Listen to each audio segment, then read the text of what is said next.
¿Habrá un segundo ataque de los Estados Unidos en Venezuela o Delcy Rodríguez y todo el régimen obedecerán y no refutarán las órdenes de Donald Trump? Los invitamos para que se suscriban a nuestro canal y nos comenten y nos dejen saber desde qué parte del mundo nos están siguiendo. Soy Sebastián Bedoya, aquí hay noticia. Se conecta a esta hora con nosotros el abogado colombiano Edgar Campos. ¿Qué tan posible ve usted que Estados Unidos haga una segunda intervención en Venezuela? Sebastián, saludo cordial para usted y para todos los internautas de Aquí hay noticia. Eh, es perfectamente posible. Lo hicieron una vez, ya lo hicieron el 3 de enero. Podrían volver a hacerlo. Lo que sucede, Sebastián, es que esta segunda intervención sería muy posiblemente distinta. ¿Y por qué distinta? Eh, Primero porque pues ya los venezolanos están alertados. En ese orden de ideas, seguramente el régimen, la Fuerza Armada Nacional Bolivariana, como se llama, ese es su nombre completo, pues ha hecho un análisis de todos aquellos lugares en los cuales cometieron errores y van a minimizar esos errores. Lo segundo es que es distinta porque el personal cubano, por la información que se tiene, ya ha salido, si no en su totalidad, en gran parte ya ha salido de Venezuela. Primero porque pues el régimen cubano quedó expuesto. Nicolás Maduro en varias oportunidades había dicho, incluso a una periodista, en una entrevista, que no habían fuerzas cubanas al interior de Venezuela, que lo único que existían eran médicos, entrenadores deportivos, llegó a decir entrenadores de fútbol, si mal no recuerdo, y que yo recuerde, pues Cuba no es potencia en fútbol. Si me hubiera dicho de béisbol, hombre, eso sí, y en Venezuela el béisbol es mucho más importante que el fútbol. Entonces ya el personal cubano no estaría. Lo tercero es que es distinta porque mucha de la capacidad disuasoria de Venezuela quedó destruida con el ataque a el fuerte militar de Tiuna. Entonces, seguramente el nivel de respuesta va a ser distinto. Y cuarto, porque creo que van a tomar mayores precauciones que incluso las que se había tomado cuando estaba Nicolás Maduro, digamos, ejerciendo el cargo de presidente de la República, porque pese a que cambiaba de domicilio constantemente y solamente un grupo muy reducido de sus cercanos sabían en qué lugar dormía, pues la información se filtró. Lo quinto es que van a fortalecer muy seguramente todas las capacidades de contrainteligencia que fallaron. Es que en la contrainteligencia de lo que se trata es de lograr verificar quién está mirándome, quién me está infiltrando, quién está obteniendo información de mi parte. Y como eso falló, y de hecho costó el cargo a un general venezolano, pues seguramente van a estar trabajando muy fuertemente en el tema de contrainteligencia. No me extrañarían que se hayan removido muchos cargos o cuadros del SEBIN, del Servicio Bolivariano de Inteligencia, de la misma inteligencia de la Fuerza Armada Nacional Bolivariana, porque la filtración fue evidente. O sea, para que supieran dónde estaba, cómo estaba, con quién estaba, etcétera, pues alguien también adicionalmente tuvo que entregar esa información. Así que ese segundo ataque, que quiero decir algo, no creo que se dé mañana ni pasado mañana. Y es posible que sea más una amenaza, un tema retórico del presidente de los Estados Unidos, pero que hay que tenerlo en cuenta. Ese ataque va a ser completamente diferente. Mm. Abogado, ¿qué cree usted que está molestando a Donald Trump o qué estará ocurriendo con Delcy Rodríguez? De pronto, presiones del mismo régimen. A ver, Sebastián, todos están jugando aquí billar a tres bandas. Todos. El gobierno Trump estaba hablando con todos. Ya se ha podido establecer que el mismo Diosdado Cabello habló con agentes de la CIA. Lo hizo Delcy en Qatar. Esto es información que es pública, que hemos conocido en las últimas semanas. todos estaban jugando a las tres bandas contra todos. Entonces, en este orden de ideas, lo que puede estar sucediendo son varias cosas. Una, el mensaje para el pueblo, el mensaje para las huestes chavistas o maduristas o para las huestes del socialismo del siglo XXI, de decirles que siguen siendo dignos, que están ahí en el poder, que Venezuela es libre, que la soberanía, o sea, todo el discurso típico creado desde Cuba, porque este es un discurso, una narrativa, se diría hoy en día, que viene con un libreto cubano. El libreto de la dignidad, el libreto del pueblo, el libreto de la soberanía, el libreto de la resistencia, el libreto de venceremos, de patria o muerte, etc. Lo segundo es que, adicional a esa retórica, por el otro lado, le están vendiendo el petróleo a los Estados Unidos. De hecho, hoy se informaba en algunos informativos de prensa que han recibido la República Bolivariana de Venezuela alrededor de 500 millones de dólares por parte de los Estados Unidos por compra de petróleo y también se les han liberado algunos recursos como consecuencia, digamos, de esta, comillas, transición, porque todavía no ha empezado una transición. Pero bueno, repito, hay un doble discurso. El hijo de Nicolás Maduro ha manifestado que su padre está secuestrado, eso lo sigue manifestando el régimen, y aún, pese a que la constitución política de Venezuela establece que en caso de una falta temporal o absoluta, bueno, perdón, absoluta, en el poder se tiene que llamar a elecciones rápidamente a los 30 días siguientes. Ellos están diciendo que la falta es temporal para no llamar a las elecciones. Entonces aquí todo el mundo está jugando, como dicen los muchachos, con la doble. Una cosa es lo que expongo ante la prensa, los medios de comunicación, y otra cosa es lo que realmente está sucediendo. Abogado, usted dice que todos están jugando a las tres bandas, pero si se diera una nueva operación de los Estados Unidos, usted, ¿por quién creen que van? ¿Por Delcy, por Diosdado o Diosdado y Vladimir Padrín? O por todos tres, Wow, claramente, también la me la pone muy posibilidad. difícil. Sí, me la pone muy difícil. Yo pensaría, a ver, hace unas semanas atrás, la cabeza número 2, Diosdado Cabello. O sea, el 3 de enero, Diosdado Cabello. Sin embargo, Diosdado Cabello se ha ido diluyendo en estos días. Él tiene un programa de televisión en cadena nacional que se llama Con el Mazo Dando. Y ha sido bastante virulento con el discurso, con sus ataques a los Estados Unidos, etc. En los últimos días ha estado muy pianito, muy calladito, seguramente está muy preocupado. Otro por el que podrían ir también, pero que se ha también diluido un poquito, es Vladimir Padrino, que es el ministro de Defensa de Venezuela. En el caso de Delcy, que es la presidenta encargada en funciones, y de su hermano, que es el presidente de la Asamblea Nacional, no los veo en este momento como el enemigo número uno de los Estados Unidos. Uno es el discurso, vuelvo y repito, para el chavismo y otro el que ellos estén negociando. Lo que siento es que la administración Trump le está colocando presión. Seguramente les han establecido unas fechas y se están estableciendo esas fechas o se están llegando y no se están cumpliendo. Pero decir por quién van en este momento sería pues actuar aquí como un adivino, lo que no soy, y entrar a prever cuál sería el siguiente movimiento. Lo cierto es que por la información que se tiene eh, hasta donde llega pública, el grupo de batalla con el portaaviones, el Gerald Ford, todavía sigue por aquí en el Caribe dando vuelticas. Claro que yo consideraría que ellos están utilizando un lenguaje también moderado y en conjunto, porque en este momento todos piensan que fueron unos infiltrados y que vendieron a el presidente Nicolás Maduro, ¿no cree usted?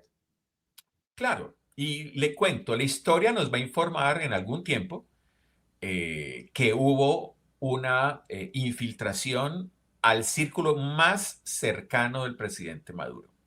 Eso nos lo va a contar la historia. O sea, una operación como la que se hizo, Sebastián, y los internautas de Aquí hay noticia, no se hace solamente pues con información de satélite. Esto es una suma de informaciones. Y las fuentes humanas son uno de los elementos de información. O sea, aquí había fuente técnica o tecnológica, entonces habían seguimientos satelitales, existían seguimientos electrónicos, pero también hay unas fuentes humanas.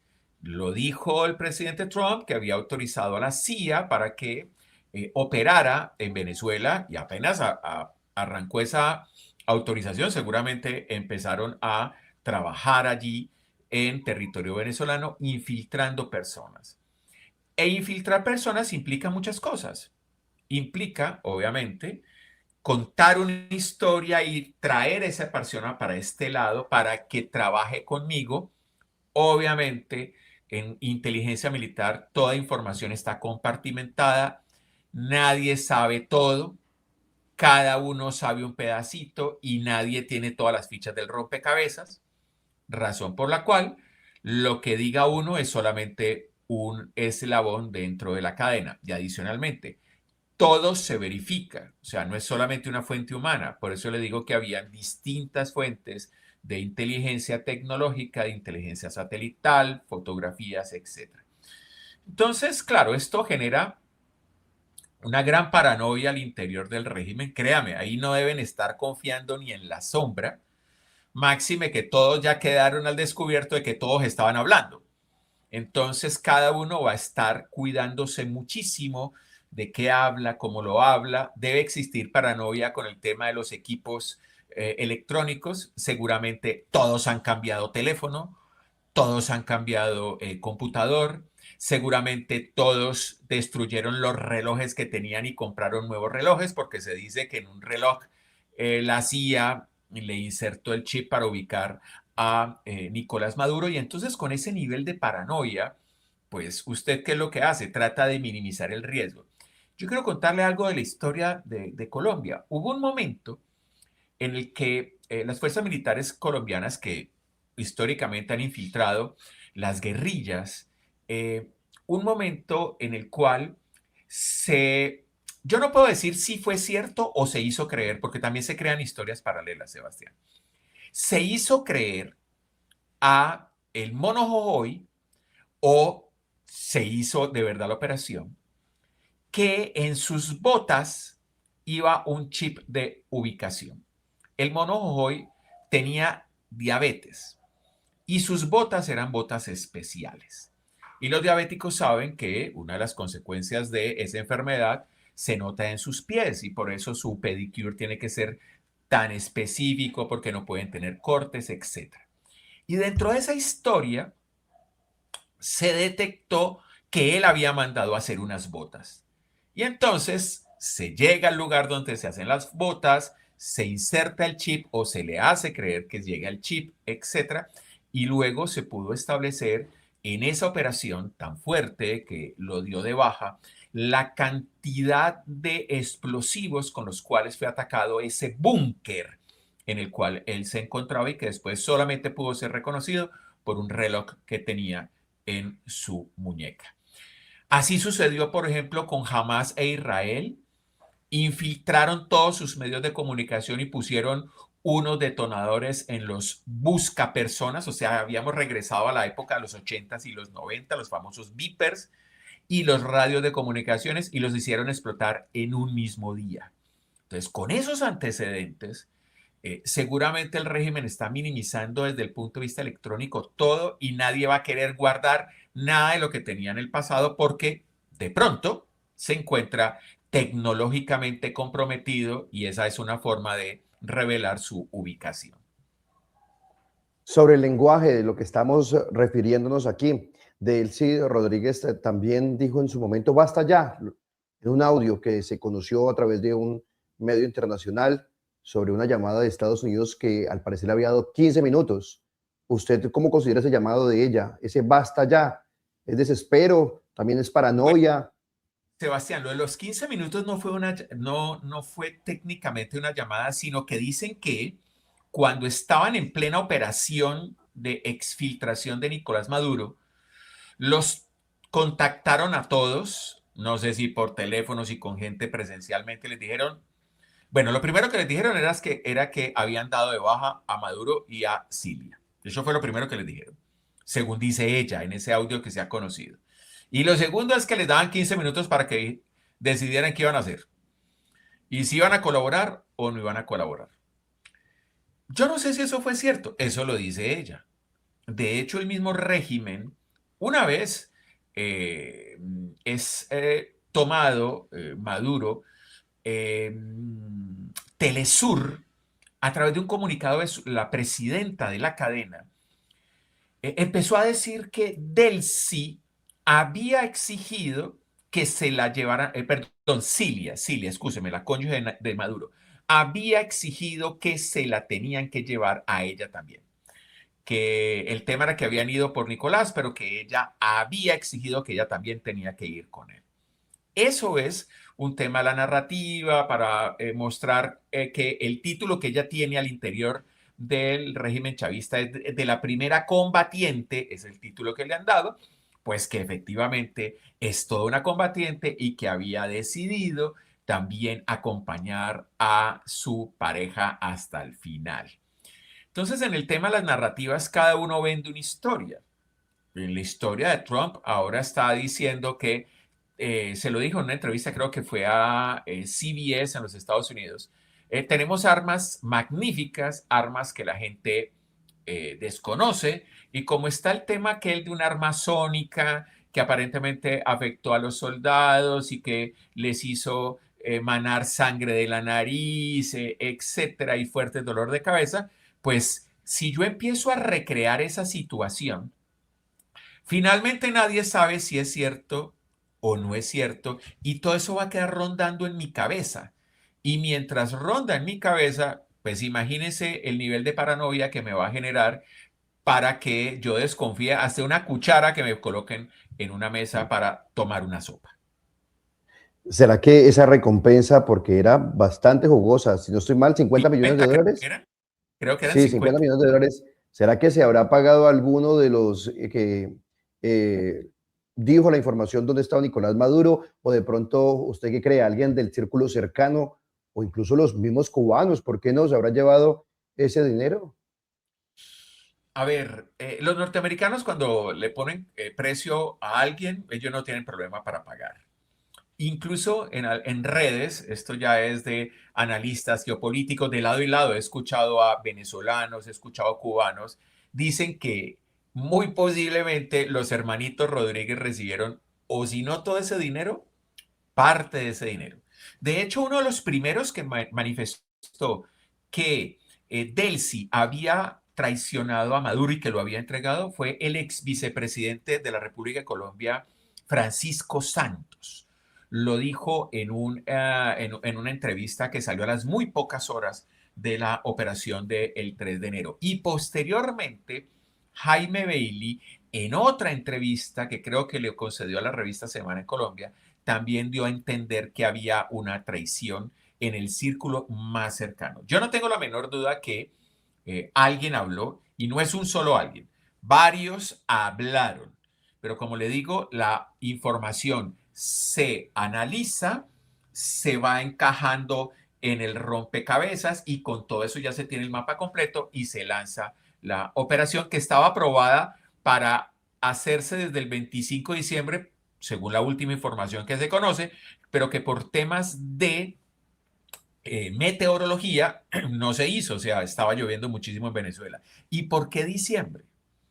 Pues porque la gente está Navidad, Año Nuevo, entonces están, pues son latinos como nosotros, hay fiesta, entonces están sonando las pachangas, las gaitas, etcétera, venezolanas, y pues el pueblo está en otra tónica en un momento determinado, entonces por eso habían pensado en esa fecha, en esas fechas en particular, que se fue alargando un poquitico por el tema climatológico y encontraron una ventana meteorológica para esa noche y la lanzaron inmediatamente. Bueno, y ahora después de la captura de Nicolás Maduro, la presión de los Estados Unidos que se mantiene en todo momento, considera que esto ha motivado también a que algunos estudiantes, por ejemplo, se comiencen a rebelar nuevamente, que que otras personas, otros sectores de la población, incluso los presos políticos liberados, salgan a las calles? ¿Será que toda esta mezcla logrará agilizar ese periodo de transición que tanto anhela el mundo entero? A ver, Sebastián, es que muchos pensaron, me incluyo, que ese día el régimen había quedado acéfalo. De hecho, una entrevista que le entregué a un colega suyo, Armando Gamboa, yo dije, el régimen está acéfalo en este momento, porque casi que la entrevista fue horas después de la operación. Porque claro, nadie sabía dónde estaba Delcy, se decía que estaba en Moscú, etcétera. En ese momento era caos absoluto. Lo segundo es que muchos pensaron, y me incluyo, que la hecatombe era evidente y que esto iba a ser como un castillo de naipes que se iba a caer rapidísimo el régimen. Nos equivocamos.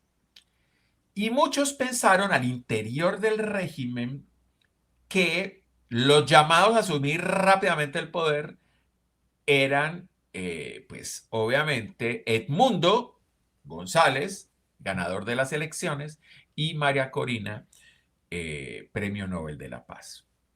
Lo que no pensamos fue lo que pensaron ellos.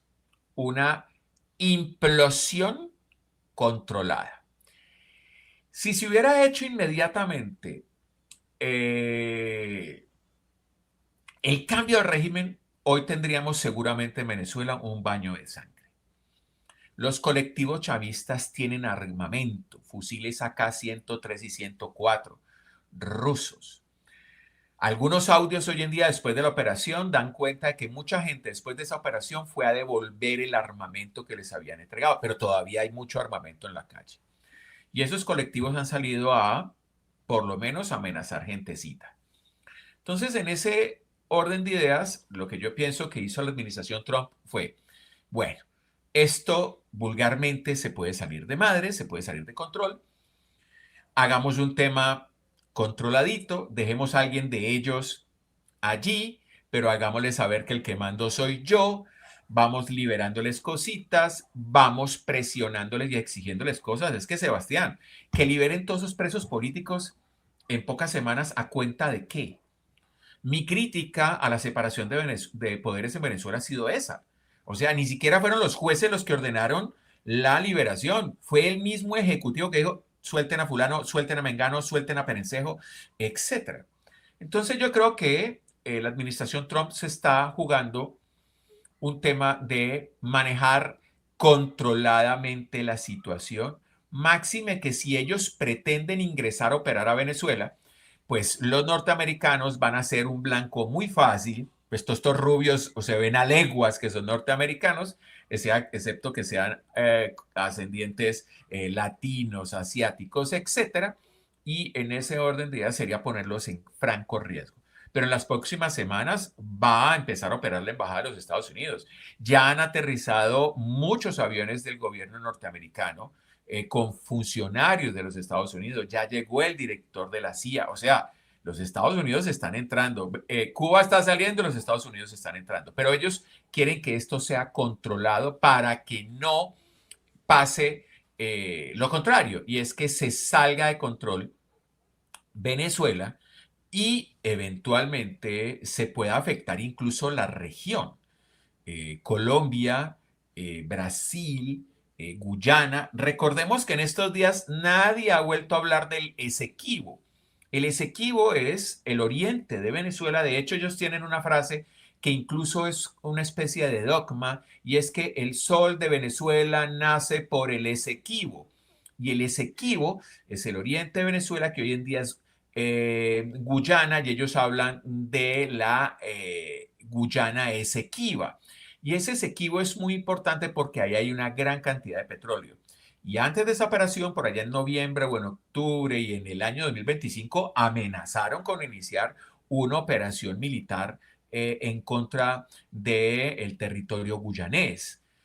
Todo eso ha quedado calladito, todo eso ha quedado de bajo perfil precisamente porque pues no les va a aguantar la retórica y ya saben que les ingresaron al comedor les quitaron el bocado de la boca, hablo en sentido figurado, estamos hablando de Nicolás Maduro, y no pudieron hacer absolutamente nada. Se dieron cuenta media hora después.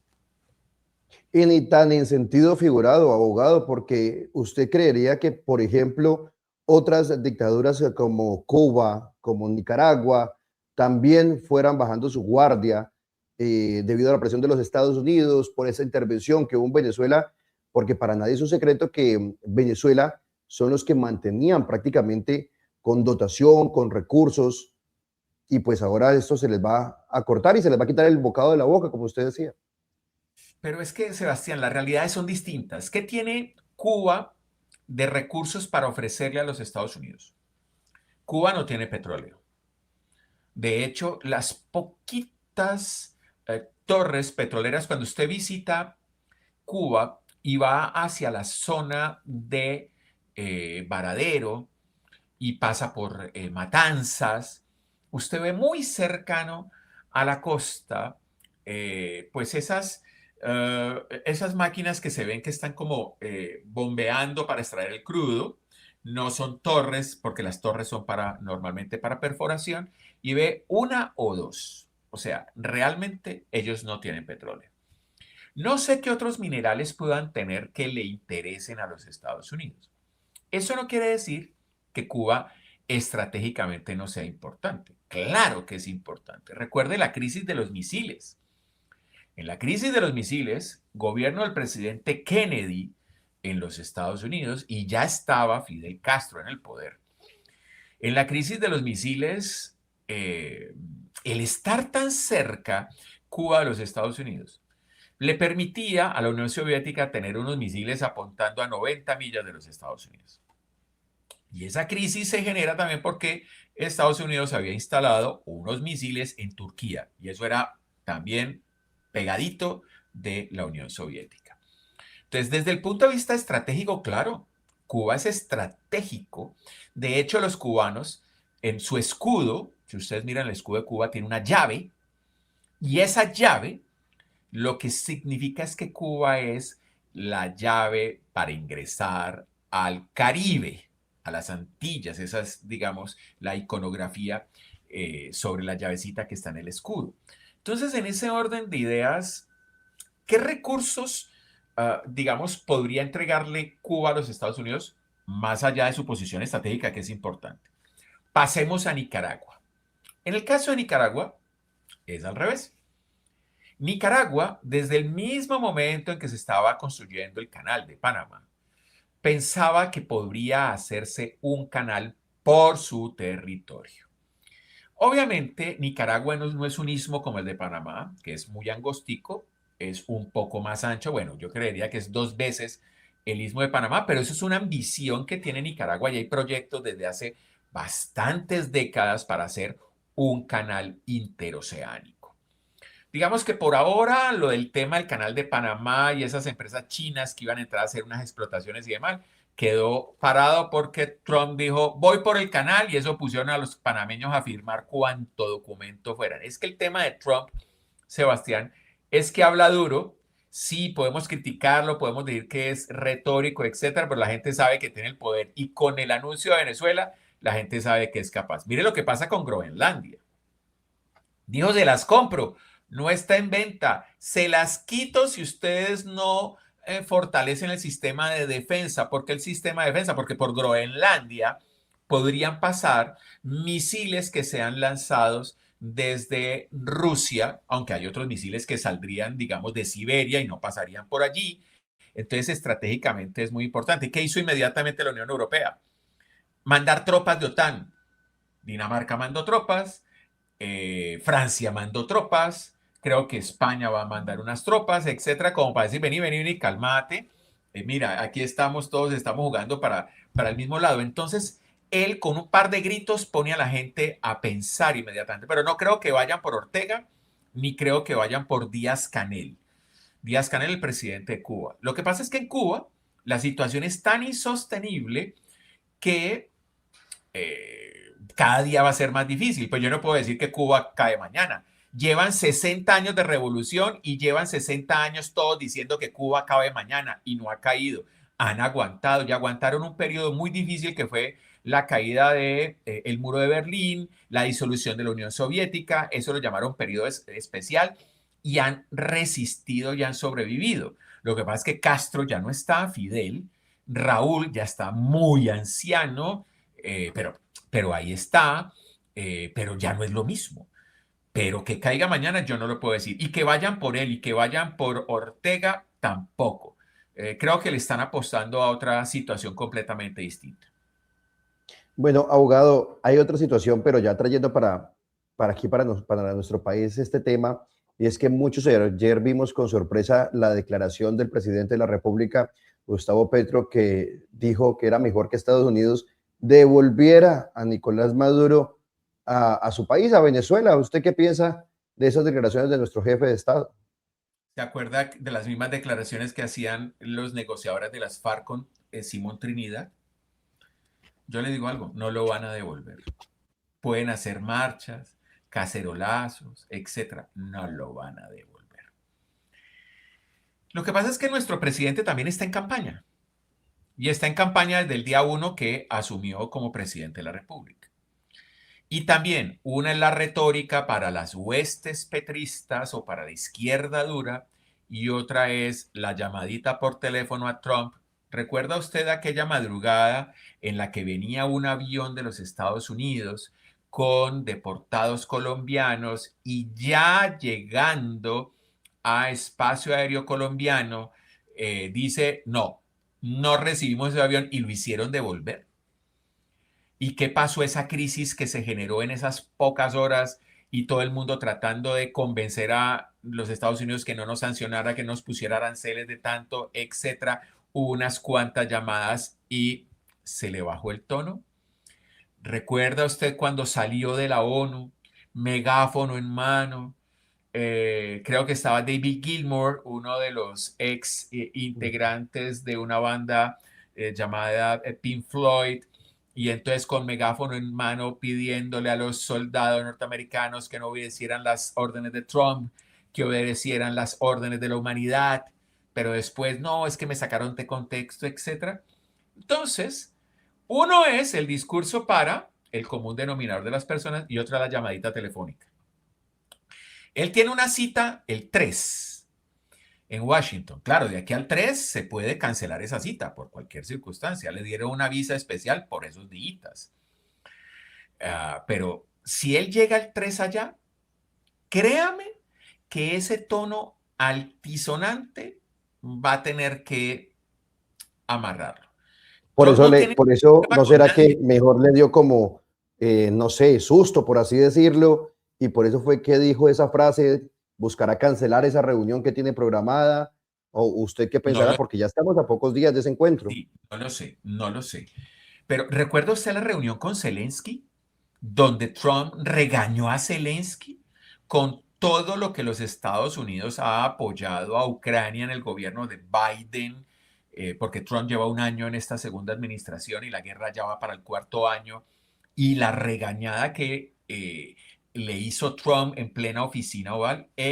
A ver, Trump es un individuo, yo no soy psicólogo, pero hagamos un perfil, es prepotente, Mm. es un negociador duro. Yo recuerdo un programa de televisión que él tenía en su cadena TNT es Turner Network Television, y él despedía gente, entonces decía, you fire, o sea, afuera, estás despedido. Entonces, es una El personalidad, aprendiz. sí, el aprendiz, correcto, es una personalidad muy fuerte la de Trump. Él no tiene ningún problema de cantarle la tabla a cualquiera, esté equivocado o no. El problema es que él nunca cree que esté equivocado. Y el tema es Por eso que eso le... podría afectar la campaña, ¿no? Eso, un regaño de Trump ahorita pues podría afectar esa campaña y por eso quizá el presidente Petro habrá dicho lo que dijo ayer, de pronto buscando entorpecer ese viaje.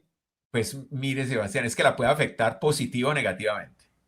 Si lo regaña, seguramente aquí van a salir los discursos de dignidad, van a salir los influencers de izquierda a decir, él no es mi papá, nosotros no somos lacayos de los Estados Unidos, nosotros no somos arrodillados, somos el pueblo digno. Ese es el, por un lado. Y por la derecha recibió, lo regañó. El jaguar quedó como un gatito. Se lo van a... claro, es que, a ver, Sí, yo le pongo este ejemplo porque es que es todo como se vende Sebastián. Hace muchos años, en época de Guerra Fría, Estados Unidos y Unión Soviética tuvieron un partido de algo, no sé de qué, de básquetbol, de alguna cosa. Y pues obviamente, pues cada uno quería vender muy bien la participación de su equipo. Unión Soviética perdió ese partido. ¿Cuál fue el titular de el Pravda, que era el diario más importante de Moscú? URSS subcampeón. Ni siquiera dijeron que habían perdido el partido. O sea, y ser subcampeón es ser el segundo. Es cómo lo vendes tú. Es cómo se lo muestras al otro. Y esta es una guerra de comunicados. Por eso cuando hablamos de la diferencia entre publicidad y propaganda, la propaganda hace una cosa distinta a la publicidad. Y es que la propaganda te vende una cosa que no es cierta. Alguien puede decir, la publicidad hace lo mismo. Sí, pero es que la propaganda tiene efectos militares. Y por eso Goebbels, que era el ministro de propaganda de la Alemania nazi, decía una frase que no es de él, pero que la repitió muchas veces: una mentira repetida muchas veces se convierte en una verdad. se convierte en Y verdad. si usted le repite a la gente que somos dignos, que no nos arrodillamos, pues hay gente que te compra ese discurso. Créame, salga como salga la reunión, todos van a salir a hablar. Estamos en campaña. En marzo tenemos elecciones de Congreso, Sebastián. Esto va a ser, créame, para quienes amamos la política en el sentido de estudiarla, esto va a ser, te cuento, un manjar por lo que vamos a ver en los próximos días. Entonces lo invitaré después de esa reunión Petro-Trump para que aquí la analicemos, ¿le parece? Pues me encantaría, le acepto la invitación. Sé que usted para el día de hoy ha sido muy gentil por audiencia que tenía muy temprano en el día de hoy y se lo agradezco y claro que sí, estaré encantado de literalmente votar corriente aquí con todos sus internautas.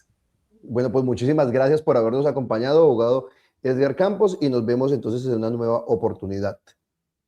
Muchas gracias. Un feliz resto, día, tarde, noche, a la hora que usted nos vea. Claro que sí, a ustedes también muchísimas gracias. Los invitamos para que se suscriban a nuestro canal y por supuesto nos comenten desde qué parte del mundo nos están viendo. Queremos conocer sus opiniones y sus diferentes posiciones sobre lo que aquí se estuvo discutiendo. Soy Sebastián Bedoya, aquí hay noticia.